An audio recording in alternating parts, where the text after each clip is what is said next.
বন্ধুরা, আমার একবার অভাবনীয়ভাবে সুযোগ হয়েছিল জয়রামবাটিতে বিখ্যাত জগদ্ধাত্রী পুজো দেখার।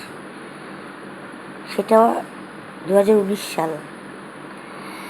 আমার ভীষণ ইচ্ছা হয়েছিল, মাকে খুব বলছিলাম অন্তর দিয়ে যে মা, এত শুনি, এত পড়েছি এই জগদ্ধাত্রী পুজো সম্পর্কে, যে কীরকম সরল বিশ্বাসে প্রাতঃস্মরণীয়া মহাপূজনীয়া শ্যামাসুন্দরী দেবী ও তার স্বামী শ্রী শ্রী মায়ের বাবা এমন সুন্দর করে তাদের যে প্রচণ্ড তপস্যায় মা শারদাকে কন্যারূপে পেয়েছিলেন, এবং পরবর্তীকালে তিনি মা কালীর পূজার জন্য চাল সংগ্রহ করে রাখতেন শ্যামাসুন্দরী দেবী, মায়ের মা।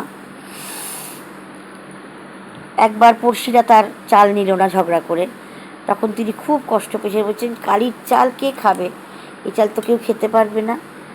একদিন তিনি ঘুমাচ্ছেন, তখন দেখেন রক্তবর্ণ গায়ের রং, যেন বালার্ক মানে সদ্য উঠেছে যে সূর্য, সদ্য ফোটা ফুলের মতো, শিশু সূর্যের মতো গায়ের রং, চতুর্ভুজা, তীর ধনুক শঙ্খ চক্র হাতে, সিংহের উপরে উপবিষ্টা, এক পায়ের উপর এক পা তোলা তার উপবিষ্টা, গা চাপড়ে চাপড়ে মায়ের মাকে ডাকছেন। গায়ে যেন কাঁটা দেয় বন্ধুরা, সত্যি যতবার পড়ি, যতবার ভাবি, যতবার দেখি, গায়ে কাঁটা দেয়। কী সরল বিশ্বাস আর কী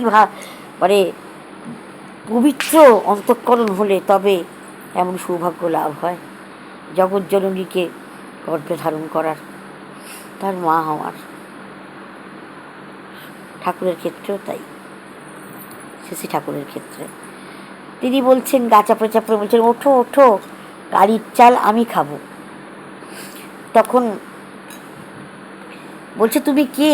বলছে, আমি জগদ্ধাত্রী। সকালবেলা মাকে যখন জিজ্ঞেস করেছিলেন শ্যামাসুন্দরী দেবী, মায়ের মা, যে হ্যাঁ রে সারু, পা ঠেস দিয়ে বসে সিংহের উপরে 4 হাত, একদম কচি শিশু সূর্যের মতো গায়ের রঙ, কি কোন দেবী?